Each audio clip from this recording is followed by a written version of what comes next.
Hebreus capítulo 5, a partir do versículo 1, nós vamos ler do 1 ao 14. Então, Hebreus 5:1 diz assim: Porque todo o sumo sacerdote tomado dentre os homens é constituído a favor dos homens, nas coisas concernentes a Deus, para que ofereça dons e sacrifícios pelos pecados, e possa compadecer-se ternamente dos ignorantes e errados, pois também ele mesmo está rodeado de fraqueza. E por esta causa deve ele, tanto pelo povo como também por si mesmo, fazer oferta pelos pecados. E ninguém toma para si esta honra, senão o que é chamado por Deus, como Arão.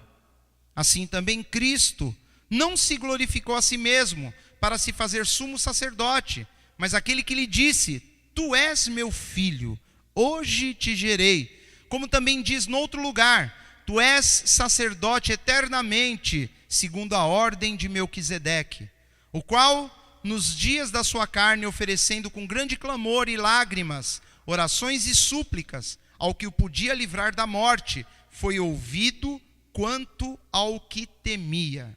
Ainda que era filho, aprendeu a obediência por aquilo que padeceu, e sendo ele consumado, veio a ser a causa da eterna salvação para todos os que lhe obedecem, chamado por Deus sumo sacerdote, segundo a ordem de Melquisedeque, do qual muito temos que dizer, de difícil interpretação, porquanto vos fizestes negligentes para ouvir.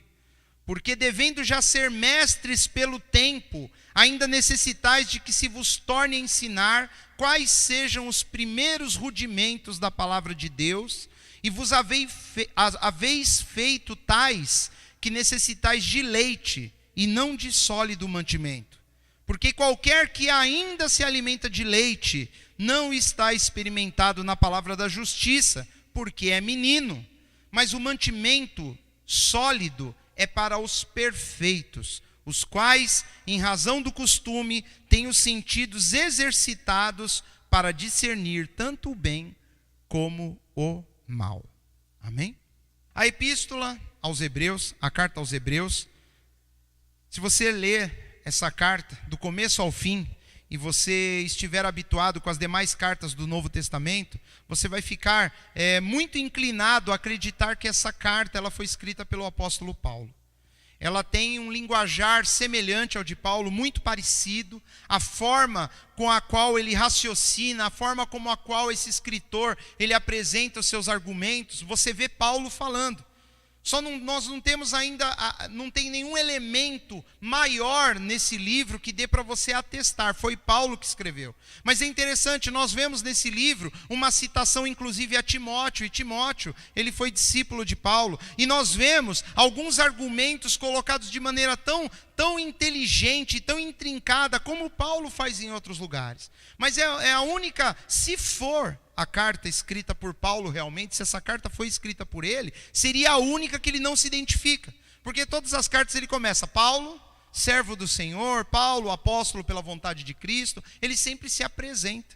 Então, seria uma mudança radical, ou talvez até uma forma de Paulo, por ele estar se expressando diretamente aos judeus, aos hebreus, ele muda um pouco a sua forma de ser. Mas isso é importante, viu, queridos, para você saber, né? Conhecer um pouco mais esse livro precioso aí que Deus deixou para você estudar e conhecê-lo. E aqui no capítulo 5, lógico, o livro é uma carta aos hebreus. Então, qual que é o intuito de se escrever uma carta aos hebreus naquela época? Acontece o seguinte: Cristo, ele veio, ele pregou a verdade, ele revelou o evangelho, ele revelou os segredos do reino de Deus, ele ampliou o sentido da lei. Ele fala que veio para cumprir a lei. Jesus cumpriu a lei com perfeição, coisa que nenhum homem conseguiria fazer. E aí ele mostra que o reino dos céus é alcançado de uma forma um pouco diferente do que os judeus entendiam e acreditavam. Na realidade, Jesus ele veio para explicar o Antigo Testamento, explicar a lei para os judeus, que eles não compreenderam. Deus ele deixou a lei, e o fato deles estarem muitos anos longe, lá na Babilônia, quando eles foram para o cativeiro na Babilônia, e uma boa parte da nação de Israel se perdeu, se misturando com os assírios, e anos depois vindo a se tornar os samaritanos, isso se perdeu. Eles deixaram, quando o templo lá de Jerusalém foi destruído, eles deixaram de adorar Deus no templo, não tinha mais o templo. E eles tiveram que se especializar no estudo da lei. Por isso que nós tínhamos homens que a Bíblia chama no Novo Testamento de doutores da lei. No Antigo Testamento você não vê Moisés instruindo ninguém a se formar um doutor da lei. Não tinha isso. No Antigo Testamento nós tínhamos o ofício do sumo sacerdote, do sacerdote em si, dos homens que serviam no templo, lá no tabernáculo e depois no templo. Nós tínhamos essas pessoas. Mas depois que o templo foi destruído, depois que eles foram para a Babilônia, e quando eles retornaram, eles se especializaram em estudar a lei. Então pessoas se formavam como doutores da lei. Nós não tínhamos mais o ofício do sumo sacerdote da forma que era esperada. Até o momento em que Zorobabel, lá ele reconstrói o templo, Herodes conclui aquele último templo que foi depois destruído pelos romanos. Na época de Jesus, quando Jesus veio, tinha um templo lá. E o ofício do sacerdócio não era como antes da destruição. Ele já tinha perdido um pouco o seu caráter puro daquilo que Deus havia ensinado. Então, trocando em miúdos, a nação de Israel, ela já tinha uma divisão dentro da sua forma de adoração. Eles tinham a adoração no templo, através dos sacerdotes, dos levitas que ajudavam, que eram os obreiros dentro da casa de Deus. Tinham aquelas pessoas que serviam. E por fora, nós tínhamos os escribas, os fariseus, os doutores da lei, que eles se especializaram em ensinar a palavra. Eles se tornaram doutores, é o que a palavra chama eles. Doutores da lei. Como se você fosse fazer uma faculdade, um doutorado para ser perito na lei. E Jesus vem e encontra aqueles homens, peritos, doutores, com uma doutrina falha. A essência da doutrina, o caráter de Deus da doutrina havia sido perdido há muito tempo. Aqueles homens, eles estavam desviados. O seu coração era um coração legalista, preso à letra. A lei de Moisés. A Bíblia se refere à letra. Quando ele fala a letra mata, mas o Espírito vivifica. A letra mata. Aqueles homens estavam presos na caducidade da letra. É o que o próprio livro de Hebreus diz. Caducidade, aquela letra que já havia caducado. Aquilo que era só para apresentar, para levar até Cristo. E aqueles homens não entenderam nada. Eles não entenderam que a lei de Moisés, ela apontava para Cristo, o Messias, para o Senhor Jesus. E eles não compreenderam quando Jesus veio. Eles não reconheceram que Jesus era o cumprimento da lei. Ele era o cumprimento do Antigo Testamento. Aqueles homens não compreenderam. Eles não entenderam nada. Por isso que Jesus foi crucificado. Por isso que Jesus foi condenado. Porque eles olhavam para a lei de um jeito equivocado. Eles viam a legalidade da lei. Eles olhavam ali de uma forma distorcida as coisas que Deus havia dito. E aí, quando o autor dessa carta, ele, inspirado por Deus, no coração dele deve ter nascido o desejo dele escrever essa carta. O intuito dele era pegar a lei de Israel e mostrar para os judeus, mostrar para os hebreus, que aquela lei falava de Cristo. O objetivo dessa carta é chamar a atenção dos hebreus e falar: olha gente, olha o que vocês não perceberam. Os doutores da lei conheciam a lei tão bem, e eles não foram capazes de reconhecer a Cristo. Jesus uma vez fala isso para eles. Ele fala assim: vocês examinai as escrituras buscando a vida. Vocês estão olhando para as escrituras, tentando achar o sentido da vida, a sua salvação em Deus, e vocês não percebem que são elas que falam de mim. Ele fala isso. Ele fala: vocês conhecem tanto, vocês leem tanto, e vocês não perceberam que as escrituras testificam de mim. Lembre-se, querido, quando Jesus estava falando isso para eles, o Novo Testamento ainda não havia sido escrito. O Novo Testamento, ele nos conta essas coisas que aconteceram depois que Jesus veio. Mas o que eles tinham? Eles tinham o Antigo Testamento. Jesus fala: vocês andam com isso para cima e para baixo. Vocês debatem o dia inteiro. Vocês olham de uma forma, de uma maneira religiosa, querendo achar a vida, querendo mudar de vida, e vocês não perceberam que essas escrituras estão falando de mim. Elas testificam. Elas que dizem que eu viria, quem eu sou, o que eu posso fazer. E aqui o autor da carta aos Hebreus está de novo tentando mostrar para os judeus, para os hebreus, que Jesus é o cumprimento de tudo aquilo que estava escrito no Antigo Testamento. Então, obviamente, ele vai pegar elementos judaicos, ele vai pegar coisas da lei de Moisés, daquilo que Moisés havia ensinado para os judeus, e ele vai tentar pegar essas coisas, e ele vai agora começar a mostrar, olha, você quer ver isso aqui? Isso é Cristo. Uns domingos desses, nós falamos que Jesus, ele foi aquele profeta prometido por Moisés. Moisés falou, olha, um dia o Senhor vai levantar, e ele me disse, Moisés fala, né? O Senhor falou para mim que um dia ele levantaria um profeta semelhante a mim, e a ele ouvireis. Foi o que Moisés falou. Esse vocês vão ouvir. Ele estava falando de Cristo. Quando Jesus fala, a lei e os profetas falam de mim. Moisés havia dito que se levantaria um profeta. E aqui o livro de Hebreus, entre outras coisas, ele toca também nesse assunto. Nós já falamos do rei Melquisedeque, que aparece lá no Antigo Testamento sem pai, nem mãe, nem genealogia. Ele aparece do nada como um sumo sacerdote. Inclusive o autor da carta aos Hebreus vai usar inclusive a figura de Melquisedeque, para mostrar que Jesus, ele é o nosso sumo sacerdote. E aqui ele começa essa carta, no versículo 1, falando do sumo sacerdote. O que é um sumo sacerdote? Em primeiro lugar, o que é um sacerdote? O sacerdote original que a Bíblia nos apresenta, que Deus apresenta para a nação de Israel, era um homem que ele representava o povo diante de Deus. Ele era um intercessor, ele se colocava entre Deus e o povo. E o primeiro sacerdote que é levantado na Bíblia de maneira oficial é o sacerdote Arão, irmão de Moisés. Assim que Deus dá instruções para Moisés lá no tabernáculo no deserto, a primeira coisa que ele faz é fazer com que eles consagrem Arão, o irmão de Moisés, consagrem ele a sumo sacerdote. E aí começa uma linhagem. Arão, seus filhos e todos aqueles que são descendentes de Arão são os únicos que podem ser sacerdotes segundo a lei de Moisés. Quando nós começamos a ler lá o livro de Mateus e aparece o pai de João Batista, lá no Novo Testamento, ele se chamava Zacarias. E a Bíblia diz que ele era sacerdote. Então, certamente, se você pegar a genealogia de Zacarias, você vai ver que ele é descendente de Arão. Arão e Moisés. Arão e Moisés, eles eram irmãos. Eles eram descendentes da tribo de Levi. Eles eram levitas. Tanto Moisés quanto Arão. Então a lei diz que a partir do momento que Deus, ele consagra Arão como sumo sacerdote, só pode ser sacerdote aquele que ser descendente de Arão e, por consequência, da tribo de Levi. As pessoas, para servirem tanto no tabernáculo lá no deserto, quanto no templo em Jerusalém, elas tinham que ser descendentes da tribo de Levi. E o sacerdote tinha que ser descendente de Arão. Era uma obrigatoriedade. Para ser sacerdote tinha que ser isso. E qual era a função do sacerdote? A função do sacerdote ele vai falar resumidamente aqui. O nosso tempo é curto para nós estudarmos tudo que o sumo sacerdote ele fazia. Em primeiro lugar, sumo sacerdote significa que é o principal.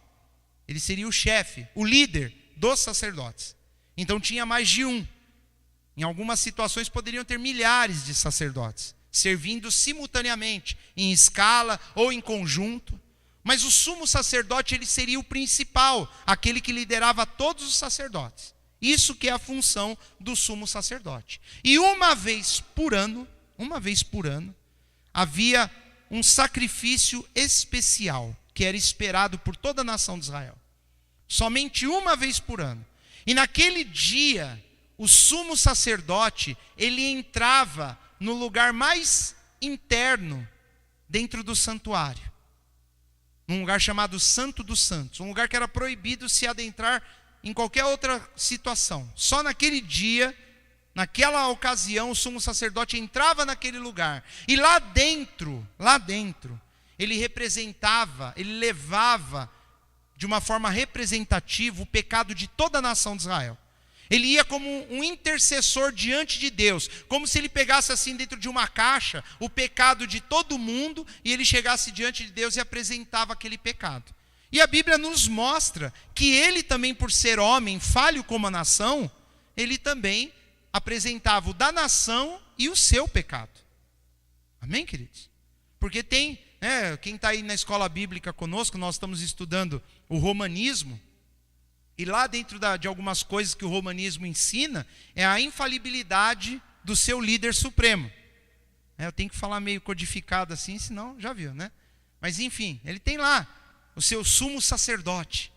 E o sumo sacerdote romano, ele é colocado como uma pessoa que não tem pecado. Eles dizem isso faz parte da doutrina principal. A infalibilidade do líder supremo deles, né? O sumo sacerdote deles, é o principal. Não, o sumo sacerdote da Bíblia, Arão, ele tinha pecado. Como qualquer outro sumo sacerdote bíblico. O único que não teve pecado foi Jesus. O sumo sacerdote, então, ele entrava na presença de Deus, apresentando o pecado da nação e levando dele próprio.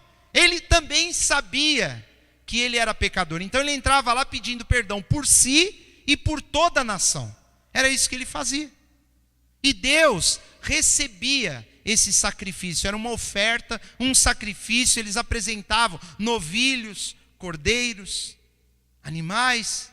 E naquele dia era feita uma expiação pelo pecado do povo. O que é expiação? Alguém morre no lugar do culpado. O culpado não vai morrer hoje, era o que Deus falava. Hoje um animalzinho inocente vai morrer no seu lugar. O pecado que você cometeu o ano inteiro, o sacerdote iria lá apresentar diante de Deus. Isso ele fazia por ele e por toda a nação. Era isso que o sumo sacerdote fazia. Era essa a função do sumo sacerdote. E era tão grave, tão sério, que depois, quando não era mais o sumo sacerdote, em outros tempos, quando eram sacerdotes comuns que entravam lá dentro, havia até o costume, pela história, de amarrar uma corda nele. E ele já tinha uns sininhos na barra da roupa do sacerdote. E eles ficavam ali fora ouvindo aquele barulhinho. Enquanto estava lá o barulhinho, estava tudo bem. Se ficasse em silêncio, eles chamavam, sacerdote, e não respondeu. Morreu. E acontecia. Entrar de maneira indigna na presença de Deus lá na lei, queridos, não é como hoje, que muitas vezes nós entramos na presença de Deus de maneira indigna. E Deus, na sua longanimidade, mas o sumo sacerdote não podia. O sumo sacerdote ele tinha que apresentar um sacrifício em perfeição, não que fosse perfeito, mas de maneira seguindo as regras estritas de Deus. Por quê? Porque esse sumo sacerdote estava representando alguém. Ele era a figura de uma pessoa, ele não podia ir de qualquer forma. Então Deus era rigoroso com o sumo sacerdote. O povo pecou, fez uma lambança total, fizeram tudo de errado. O sumo sacerdote vai lá, diante de Deus, com o pecado de todo mundo e o dele. Mas se ele chegar lá e não fizer as coisas da forma correta, ele morre. E todo mundo que pecou lá, está todo mundo feliz. Fomos perdoados, mais um ano de perdão. Era assim. Estranho, né? Estranho. Não é muito diferente. Hoje tem gente que faz um monte de coisa, aí chega uma determinada quarta-feira, fala, bom, agora é a hora da gente compensar tudo que fizemos de errado. Não tem isso aí? Tem a quarta-feira de cinzas? É o quê? Tudo que foi feito de errado antes, a quarta-feira. Não, Senhor, opa. Era o que eles faziam. Uma vez por ano, o sacerdote entrava lá, respirava fundo e falou, lá vou eu. Ele só não fazia sinal da cruz, porque isso daí não tem nada a ver com coisa de Deus, né? Mas se fosse, eu ia bater na madeira. Ai, Senhor, né? O medo de entrar na presença do Senhor de qualquer forma. E isso era o que o sumo sacerdote fazia. E aí lá dentro ele, face a face com o Senhor, se bem que o único que viu Deus face a face dentro do Santo dos Santos foi Moisés. Nenhum outro sacerdote teve essa experiência. Zacarias, a Bíblia diz que apareceu um anjo para ele lá dentro e disse que a esposa dele, Isabel, iria ficar grávida. E aí iria nascer João Batista. Mas Deus, face a face dentro do Santo dos Santos, só Moisés teve essa experiência. E aí nós começamos a ler aqui no versículo 1, que ele fala, Porque todo sumo sacerdote é tomado dentre os homens. Em primeiro lugar, o sumo sacerdote tem que ser um homem. É constituído a favor dos homens. Ele é um homem tirado do meio dos homens, mas para servir aos homens. Isso que tinha que ser o sumo sacerdote. Nas coisas concernentes a Deus, para que ofereça dons e sacrifícios pelos pecados. Essa é a função do sumo sacerdote.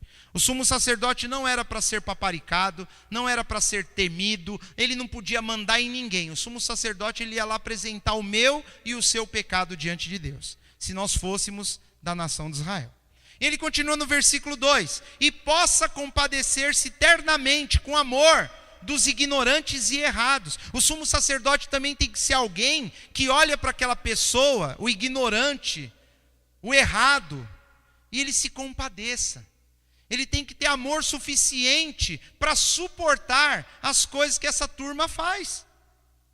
Imagina você com uma nação pecadora, onde a pessoa vem ali e pede perdão e já sai ali já dando um soco no amigo do lado, brigando. Acabou de dar o cordeiro na mão do sacerdote, já sai batendo no outro. Era isso.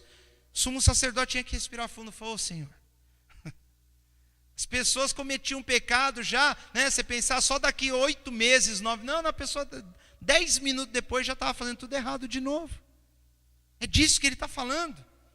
Ele que possa compadecer-se eternamente dos ignorantes e errados. Ele tem que ter um coração. O sumo sacerdote tem que ser um homem tirado dos homens para servir os homens, que tem um coração terno, que ele consiga olhar para os ignorantes, para os errados, para os pecadores e tenha misericórdia deles. Ele consiga entender, compreender, ele suporte essas coisas. É isso que o sumo sacerdote tinha que ser.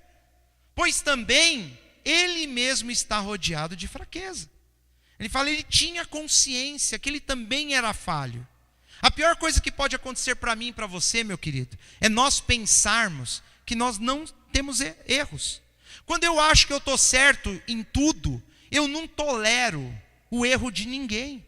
Quando você encontrar uma pessoa intolerante, que ela não é capaz de perdoar suas falhas, sem a pessoa perceber, ela está te dizendo o seguinte, que ela é tão arrogante que ela se acha perfeita. Por isso que ela não perdoa. Por isso que ela não admite o erro do outro. Vocês estão me entendendo? E Deus está falando aqui, nesse versículo 2, que o sumo sacerdote, ele só vai ser um bom sumo sacerdote, ele só vai conseguir suportar as coisas ruins que os homens fazem, se ele entender que ele também é falho. Amém? Se o sumo sacerdote não tiver essa capacidade de compreender as falhas iguais às que ele tem, ele não vai ser um homem interno, ele não vai poder abençoar os irmãos, ele não vai poder representar essas pessoas. O sumo sacerdote, entre outras coisas, ele tem que ser um homem que compreenda que ele também é pecador. Olha o que ele está falando. 3, e por esta causa deve ele, tanto pelo povo, como também por si mesmo, fazer oferta pelos pecados. Ele não pode esquecer, eu estou entrando naquele lugar, mas em primeiro lugar Deus vai olhar para mim. Eu não vou lá falar mal dos irmãos para Deus. Eu não vou lá, ô Senhor, olha lá os irmãos, ó, fizeram isso, aquilo. Não. O sumo sacerdote ele vai entrar na presença de Deus, em primeiro lugar falando, Senhor, eu sou pecador. Eu vim aqui primeiro para apresentar o meu pecado diante do Senhor. E agora eu quero apresentar também dos irmãos, mas o meu é o pior.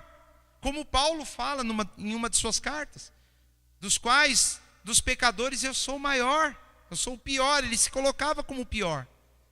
O sumo sacerdote tinha que ter essa consciência. Vocês estão entendendo? Por isso que eu falei lá do líder supremo romano, né? Porque ele não, ele acredita que ele não tem pecado e todo mundo fala que não tem. Qualquer pessoa que vai visitá-lo lá, tem que vestir de preto. É um protocolo.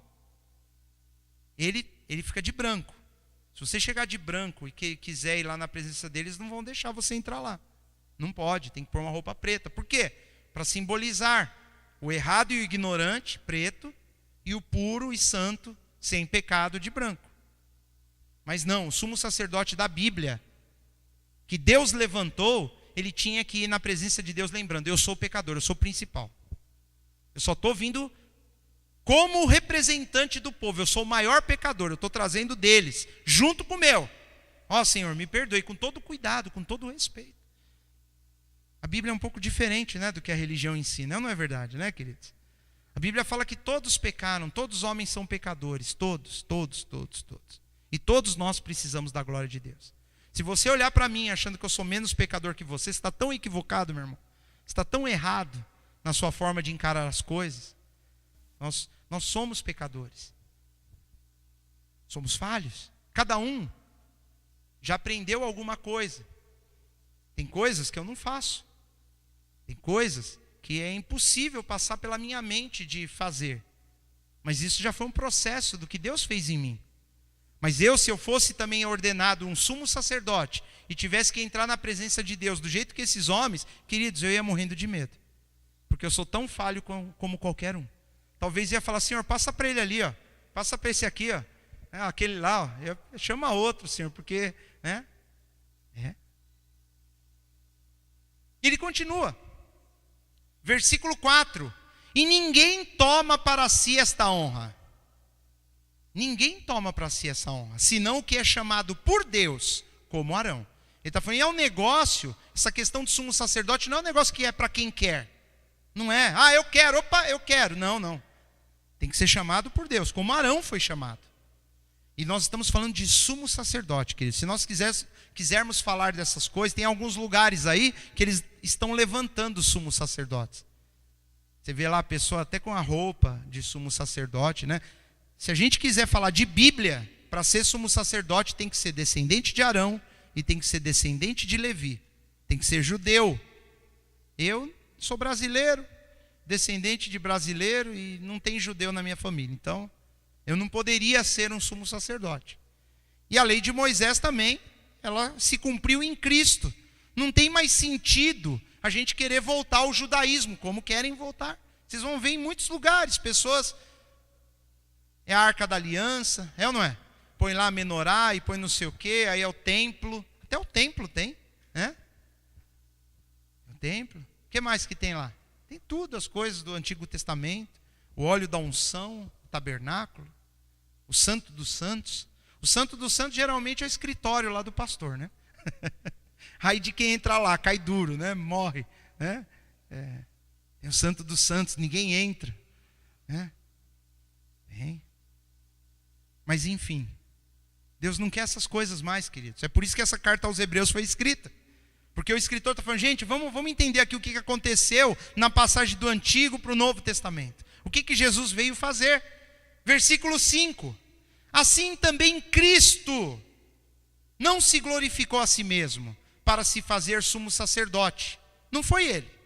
Não foi Cristo. Jesus, ele não veio falando, eu vou ser o sumo sacerdote. Não, ele nunca fez isso. Mas ele está citando a Bíblia. Ele fala aqui que tem duas passagens bíblicas. E uma delas, ele fala, tu és meu filho, hoje te gerei. O salmista fala isso. Tu és meu filho, hoje te gerei. Está falando, esse salmo está dizendo em primeiro lugar que o Cristo é filho do Senhor. E isso daqui para os judeus, para os hebreus, era indiscutível. Quando ele cita esse versículo desses salmos, os hebreus, os judeus, eles sabem que isso daqui está falando do Cristo.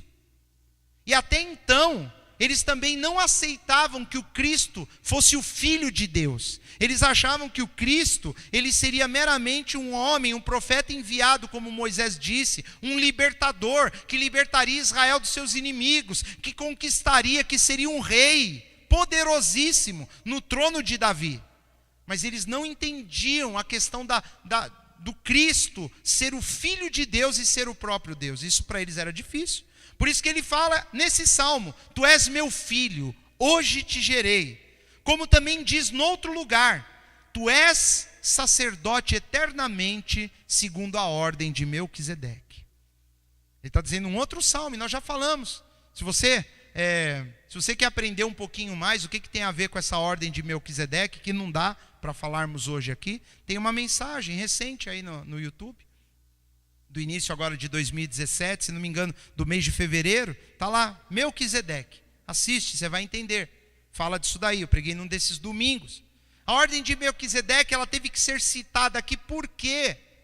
Porque o sumo sacerdote ele só poderia ser descendente de Levi e de Arão. E Jesus não era. É aí que acontece o problema. Jesus ele era descendente de Judá, de outra tribo das famílias de Israel. Israel era formada em 12 famílias. Os sacerdotes, os sumos sacerdotes, eles só viriam descendentes da tribo de Levi, um dos 12 irmãos. Mas Jesus ele é descendente de Judá, descendente do rei Davi, do rei Salomão, mas ele é de Judá. E aí começa um entrave. Os hebreus estavam discutindo constantemente como que Jesus ele pode ser um sumo sacerdote na nossa vida. Como? Se ele é descendente de Judá. Nós até queremos crer que Jesus realmente é o Cristo. Os hebreus dizendo. Mas como? E aí, o autor da carta aos hebreus fala que ele foi feito sacerdote e ele cita o Salmo, segundo a ordem de Melquisedeque. Não a ordem de Levi, nem a ordem de Arão, mas a ordem de Melquisedeque. Eu vou resumir para vocês. Melquisedeque, ele aparece lá em Gênesis, lá no comecinho do livro de Gênesis. Abraão tem uma situação que ele tem que guerrear contra uns reis, se levanta lá uma liga de reis, uma guerra que envolve Sodoma. Ou, se não me engano, o rei que começou toda a confusão e que formou a liga, o nome dele é Quedorlaomer. E acontece essa guerra e Abraão vai lá e vence a guerra. E ele venceu. E quando ele vence a guerra, do nada, na Bíblia fala que aparece um rei de uma cidade chamada Salém. E o nome desse rei é Melquisedeque. E esse rei aparece na história do nada, é do nada. Ele começa ali, fala que Abraão, quando ele está voltando da guerra, o rei Melquisedeque de Salém vai ao seu encontro. E Abraão dá o dízimo dos despojos para aquele rei. E o autor da carta aos Hebreus, aqui em outro capítulo, ele fala, olha só, esse Melquisedeque apareceu do nada. A Bíblia não fala de onde ele veio, nem para onde ele foi. É como se ele não tivesse nem início nem fim, como se ele fosse eterno. O raciocínio do autor da carta aos Hebreus, por isso que eu acho que é Paulo. Ele fala, quando eu vejo alguém aparecendo nas escrituras e não fala nada, não fala quem eram os pais, não fala quem foram os filhos, só fala que ele era rei de Salém, e está escrito, sacerdote do Deus Altíssimo. E aí o autor da carta aos Hebreus fala assim, olha queridos, presta atenção, é meio complexo o que eu estou falando, pode ser um pouco confuso, mas lembre-se, tenha isso em mente. Qual era o problema aqui que ele está resolvendo no versículo 5? Sumo sacerdote tinha que ser descendente de Levi e de Arão. Jesus não era. Mas Jesus é o nosso sumo sacerdote, nós cremos, eles não. Então ele está tentando convencer essas pessoas que Jesus ele foi ordenado de maneira diferente, porque Jesus era especial. Então ele está falando, como que foi ordenado Melquisedeque? Me respondam. E os judeus falam, não sei. Não sei. Melquisedeque era descendente de Levi e de Arão? Não, eles nem tinham nascido ainda. Abraão, ele foi pai de quem? De Isaac, que foi pai de Jacó. E depois Jacó virou Israel. Jacó teve um filho chamado Levi. Então se você for pegar, Abraão é pai de Isaac, avô de Jacó, bisavô de Levi. O autor da carta aos Hebreus ele fala assim, calma aí, Levi não tinha nem nascido. Se para ser um sacerdote de Deus, um sumo sacerdote, tinha que ser exclusivamente descendente de Levi e Arão, esse Melquisedeque é sacerdote como? E aí talvez o judeu ia falar, mas Melquisedeque a gente não considera de Deus, é? Aí ele pergunta, então por que Abraão deu dízimo para ele? E, mais, ele ainda fala, o autor da carta dos Hebreus, Melquisedeque abençoou Abraão, está escrito lá em Gênesis. E ele fala, sem contradição nenhuma, o maior abençoa o menor. E Melquisedeque, então, nas escrituras é provado para nós que ele é maior que Abraão. Olha o raciocínio para convencer o judeu. Ele está falando, agora você se convence? Abraão, que é o pai da fé, que é o homem da promessa, ele vai, se dobra diante de um outro homem que a gente nem sabe de onde vem, esse homem abençoa, e depois o salmista Davi fala que o Cristo é sacerdote eternamente pela ordem de Melquisedeque. E se ele estava falando do Cristo e Jesus é o Cristo, o Espírito Santo já estava nos avisando antes que o nosso sumo sacerdote verdadeiro, ele não seria descendente de Arão e de Levi. Por isso que o salmista diz que seria pela ordem de Melquisedeque. É complicado essas coisas, mas é de suma importância. Isso sempre esteve na Bíblia. E, meus irmãos, se você vai conversar com a maioria dos irmãos em Cristo que você conhecer, ele vai achar que você está falando grego.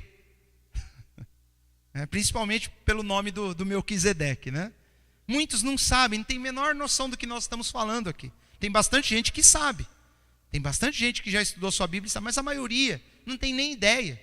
Eles querem ouvir outras coisas, querem ouvir que vai dar tudo certo, que eles vão vencer e vão conquistar e vão arrebentar. É isso que eles querem ouvir. Eles não querem conhecer a palavra. Aqui nós tínhamos um problema. Jesus é o sumo sacerdote. E os judeus não reconheciam. Então ele tem que fazer todo um sacrifício intelectual, coisa que a maioria das pessoas não querem. Raciocinar. A fé, ela é inteligente. A fé, ela tem que ter raciocínio envolvido. Tem que crer. O convencimento, o meu processo de conversão foi a palavra de Deus vencendo os meus argumentos.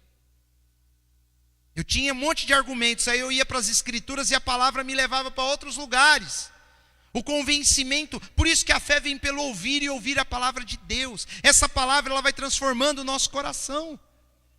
E aqui o autor da carta dos Hebreus está dizendo o seguinte, que esse homem, Jesus, ele não é descendente de Arão e nem de Levi. Ele é de Judá, de outra tribo. Mas pela ordem de Melquisedeque, que ele aborda aqui em outro capítulo isso, ele é o que é. E ele é o sumo sacerdote, sim. Versículo 7. O qual nos dias da sua carne, oferecendo com grande clamor e lágrimas. Está falando de Jesus antes de morrer. Orações e súplicas ao que o podia livrar da morte, foi ouvido quanto ao que temia. Ainda que era filho, com F maiúsculo, filho de Deus, ainda que era filho, aprendeu a obediência por aquilo que padeceu. A Bíblia está dizendo que Jesus, ele aprendeu o que é a obediência. Tem gente que lê isso e não entende. Calma aí, Jesus, ele não era obediente? O que você acha? Sim. Aqui não está falando que ele aprendeu a ser obediente. Não é isso que está escrito. Está dizendo que ele aprendeu a obediência. Porque Jesus, ele sempre foi o quê? Lá nos céus. O que ele era? Deus. Jesus sempre foi Deus, ele sempre existiu como Deus. E Deus não tem que obedecer nada. Ele criou todas as coisas junto com o Pai. Todo o universo foi criado através de Jesus. A Bíblia diz que tudo foi por ele e para ele. O que Jesus tinha que obedecer? Nada. Uma vez Jesus mandou os ventos pararem, a tempestade se acalmou e os homens falaram, que homem é esse? Que até os ventos obedecem. Jesus não tinha que ser obediente, não é isso. Ele diz que ele aprendeu a obediência. Aprender a obediência, é o que está escrito aí. Aprendeu a obediência por aquilo que padeceu. Ele era Deus. E pela primeira vez ele estava como eu e você, em carne, um ser humano. E ele entendeu como é difícil para nós obedecermos. Ele se colocou no nosso lugar e ele entendeu. Ele saiu da perspectiva de Deus. E ele se colocou no nosso lugar e ele viu que é você ter que obedecer um outro homem. E muitas vezes ímpio. O que é você se manter fiel quando as pessoas são infiéis? O que é você se manter íntegro quando está todo mundo fazendo tudo errado? Ele aprendeu essas coisas, ele sentiu isso na pele. Quando você está dando amor, como nós falamos no domingo agora. Um outro salmo de Davi, que ele diz, em recompensa do meu amor, eles se tornaram meus adversários. E eu, porém, oro, foi o que Jesus disse. Através do Espírito Santo no coração de Davi, que escreveu aquele salmo. Em paga do meu amor, em recompensa do meu amor, eles se tornaram meus inimigos. Jesus, ele entendeu, a Bíblia está dizendo que ele compreendeu o que é para mim e para você, queridos, ter que obedecer. Ele sentiu isso na pele, como Deus, ele teve que obedecer por aquilo que ele padeceu. Quando os homens prenderam a Jesus de maneira injusta, queridos, ele era Deus e ele estava sendo preso. Ele se deixou ser preso, porque quem estava prendendo, ainda que de maneira errada, era uma autoridade. É isso que a Bíblia está dizendo. Ele aprendeu a obedecer, ele viu o que é você ser injustiçado e se submeter a essa obediência. Ele está falando esse. Versículo 9. E sendo ele consumado, depois que ele morre, veio a ser a causa eterna, de eterna salvação para todos os que lhe obedecem. Ele venceu essas coisas pela obediência. Então, se você obedece a Jesus, ele é a sua salvação. É o que ele está falando. Chamado por Deus, sumo sacerdote, segundo a ordem de Melquisedeque. Então ele está falando de Jesus, ele é o sumo sacerdote.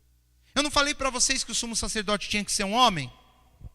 Jesus, mesmo sendo Deus, ele também era homem. Talvez, depois que o dia que eu comecei a estudar essas coisas, eu até perguntei para Deus, Senhor, foi por isso que Jesus teve que vir como homem? Para poder ser um sumo sacerdote?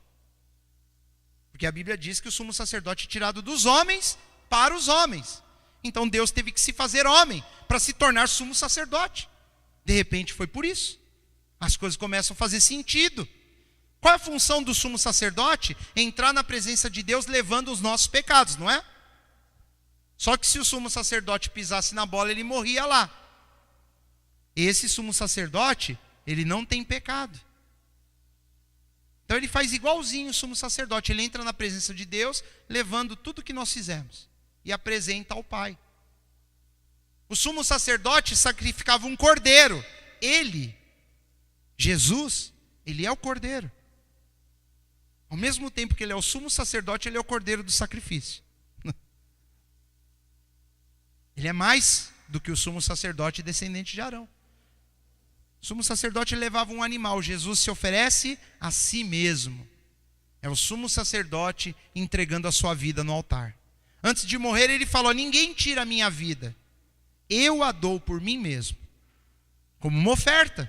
A palavra dou que ele usou é uma oferta. Eu ofereço por mim mesmo. Como um sacrifício. Como cordeiro de Deus. Versículo 11. Ele falou da ordem de Melquisedeque, do qual muito temos que dizer, de difícil interpretação. Até aqui ele está falando, é difícil, eu sei que é difícil. Sei que a maioria aí até dispersa quando a gente começa a falar sobre Melquisedeque. Porquanto vos fizestes negligentes para ouvir. Ele falou, sabe por que é difícil? Porque, lógico, não é para nós não. Ele está falando com os hebreus. Eu estou falando, olha, ele está falando que é difícil para quem conhecia essas coisas. Imagina para nós, né, que não temos tradição judaica. E o que vocês estão aprendendo é hoje aqui comigo. Alguns já sabem um pouco antes, mas o que nós sabemos não é tradicional para nós, é ou não é verdade? Você foi ouvir falar de Melquisedeque quando você começou a frequentar uma igreja cristã, evangélica, é ou não é verdade? Mas para eles isso era corriqueiro. Eles sabiam de Melquisedeque. Ele está falando, para vocês isso é difícil, eu sei, mas porque vocês são negligentes para ouvir, não querem saber, porque devendo já ser mestres pelo tempo, o tempo que vocês têm, ele está falando para os hebreus, o tempo que vocês já têm de caminhada, já era para vocês serem mestres, vocês já deveriam estar ensinando, muito tempo já que vocês conhecem essas coisas, vocês já deveriam estar ensinando, mas ainda necessitais de que se vos torne a ensinar quais sejam os primeiros rudimentos da palavra de Deus. O autor da carta dos Hebreus está falando, estou tendo que voltar lá em Gênesis, falar de Melquisedeque, tem que voltar lá em Salmos, falar de, tu és meu filho, hoje te gerei, tu és sacerdote para sempre. Estou tendo que voltar a ensinar tudo de novo, e era para você estar ensinando Hebreus. Eu vou frisar Hebreus para você não achar, né, que o autor da carta dos Hebreus está bravo conosco. Ele está bravo com os hebreus, vocês não estão entendendo nada. Vocês estão aí fazendo não sei o quê, comendo mosquito, olhando o vento, e não estão entendendo as coisas. E vos haveis feito tais, vocês são tão negligentes, hebreus, que necessitais de leite, e não de sólido mantimento. Então vocês são tudo bebês espirituais, vocês não sabem nada. Tudo bebezinho. Eu queria estar dando uma feijoada com uma costela bem assada para vocês, mas não dá, vocês vão engasgar, vão morrer tudo engasgado. É o leitinho lá na mamadeira. É isso que o autor está falando, ele não está falando diferente não. Se você ler, lógico, né, não parece que ele está falando assim do jeito que eu estou falando. Mas está falando, queridos, eu estou aqui com um churrasco, eu vou comer sozinho. Para vocês é só o leite, mamadeira para todo mundo. É o que ele está falando. Não era para ser assim, era para vocês serem mestres. Porque qualquer que ainda se alimenta de leite não está experimentado na palavra da justiça, porque é menino. Esse menino no original grego é criança, bebê. Vocês são todos uns bebezinhos, ó hebreus. Eu tenho que falar assim, né? Senão, é? E ele continua, versículo 14. Mas o mantimento sólido é para os perfeitos, os quais, em razão do costume, têm os sentidos exercitados para discernir tanto o bem como o mal. Ele termina falando o seguinte: em razão do costume. Que costume? De estudar a palavra, de olhar para as escrituras, de se relacionar bem com Deus. O costume faz com que essas pessoas, elas entendam. O mantimento sólido não é para quem precisa de leitinho, o mantimento sólido é para aquele que está acostumado.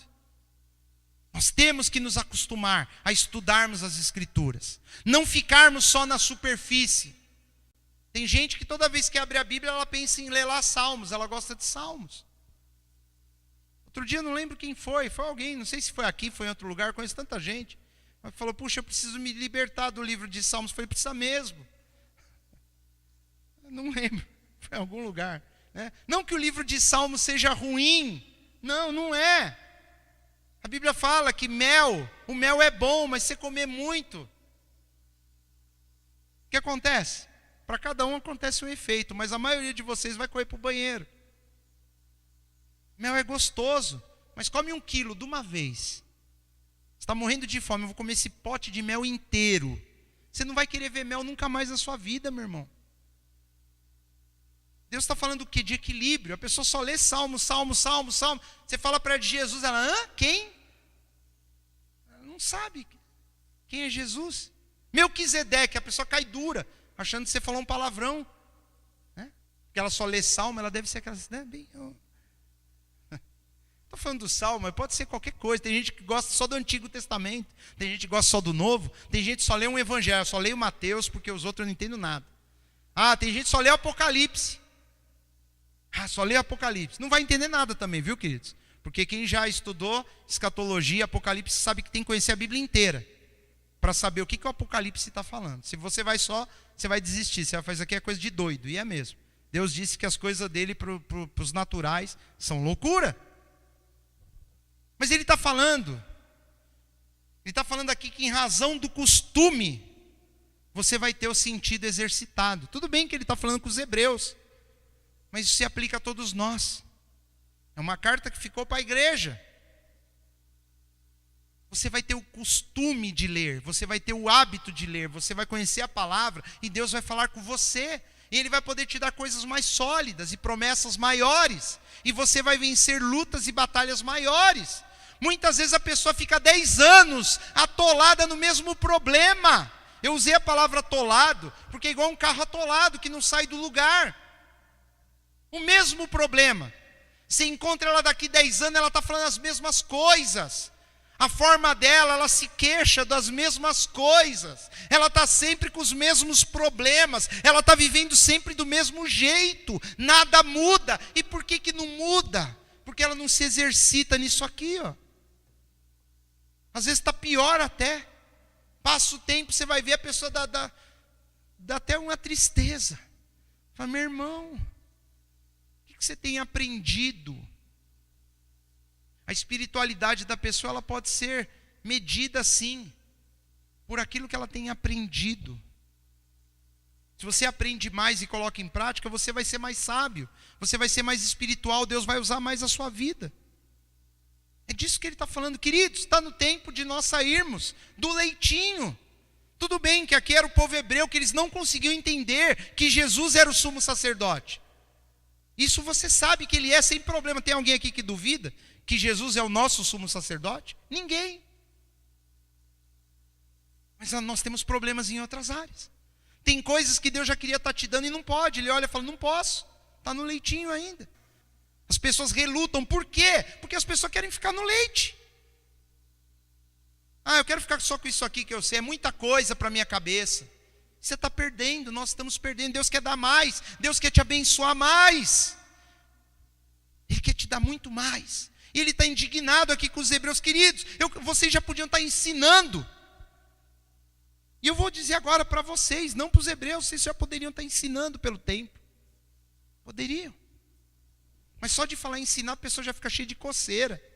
Quê? Ensinar? Não. Meu Deus. E minha vida, né? Qual o preço a pagar para ensinar as pessoas? Nós temos que crescer. É o que Jesus quer fazer na nossa vida. Ele quer se revelar mais e mais para mim e para você, queridos. Nós temos que assumir isso em Cristo. Nós temos sim que amar as nossas Bíblias, estudar a palavra de Deus, nos esforçarmos, fazer disso uma prioridade. Porque por mais que possa não parecer nesse momento, a coisa mais importante que tem na sua vida não é as coisas que você dá mais importância, é a palavra de Deus. E talvez, mas por que eu não penso isso? Você não pensa isso porque ainda é menino, porque ainda está no leitinho. Você acha que tem um monte de coisa importante, na realidade é só isso aqui que importa. Que através dessa palavra, que todas as outras coisas na sua vida, elas vão se alinhar. É aqui, que o casamento vai ser uma bênção, é aqui que a vida profissional vai dar certo, é aqui que você com a sua família vai resolver os problemas, é aqui que você vai solucionar um monte de coisas pessoais que você não se conforma que tem dentro de você. É aqui, é na palavra. Mas sabe o que nós queremos? Nós queremos outra coisa. Não, eu não sabia que era isso. Eu queria uma oração, eu queria um pó de pirlim-pim-pim, eu queria uma mandinguinha, eu queria um pé de coelho, eu queria uma ferradura, eu queria uma palavra mágica, eu queria uma unção, eu queria uma oração. Eu não quero ter esforço. Eu não quero ter que me dedicar, eu não quero ler. Não. E Deus, Ele decidiu se revelar para você através do que está escrito. É o único jeito de termos um encontro com Ele, é estudando o que Ele escreveu, através dos homens que registraram na Bíblia. Hoje é tempo de sairmos do leitinho e irmos para o alimento sólido. Eu quero que cada um aqui, cada um vai ter a sua convicção com Deus, mas eu quero nesse momento orar, para que nós venhamos ter esse entendimento que nós precisamos sim, queridos, amadurecermos espiritualmente. Essa palavra fala para nós de maturidade. Ela apresenta Cristo como sumo sacerdote para um povo que não acreditava nisso. Mas Deus, Ele quer se revelar para você, te revelando coisas que talvez ainda você não acredite, te revelando coisas que talvez ainda você não saiba como vencê-las. Deus, Ele quer te levar por um caminho de vitória, por um caminho vitorioso. Ele quer sim, Ele ama você, Ele quer que você vença todos os problemas que a vida lhe apresenta. Mas para isso, meu irmão, você vai ter que investir tempo.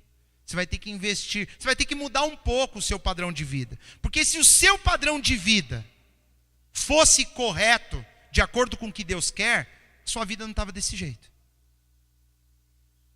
Porque você sempre viveu assim. É ou não é verdade? Ou você acha que se você continuar plantando as mesmas sementes, você vai colher frutos diferentes? Não. Então Deus quer que a gente mude. Mude. Tome uma atitude, mude. Fala, Senhor, eu preciso mudar, eu preciso reorganizar minha vida. Eu não consigo ler a Bíblia porque quando chega a noite, eu fiz tudo e não deu para ler. Lógico, a prioridade é o que você faz pela manhã, acorda de madrugada, meia hora antes, e lê a Bíblia. Aí acabou, meu irmão. Pode acontecer o que for durante o dia, você já leu a Bíblia, é ou não é verdade? Já orou, já falou com Deus, não tem nada que vai te roubar isso. Mas levantar meia hora mais cedo? Feriado prolongado, não é? Feriado prolongado. Tem gente que vai levantar 2 horas da manhã para não pegar a estrada cheia. Vai ou não vai? Ah, mas aí é para passear. Pois é, queridos, para passear. Isso aqui vai te levar para o céu. O passeio não. Para passear você faz. Para o lazer, uma viagem, você faz. Ah, eu preciso, é um emprego novo, eu vou ganhar mais dinheiro, eu preciso acordar mais cedo. Aí você acorda. Para ganhar dinheiro. Mas o que vai te levar para o céu, o que vai te tornar mais íntimo de Deus, e o que vai te ajudar verdadeiramente a ser uma pessoa diferente nessa vida, não, imagina. Deus me livre. Ainda falo, Deus me livre de acordar cedo para ler a Bíblia. Né? Amém?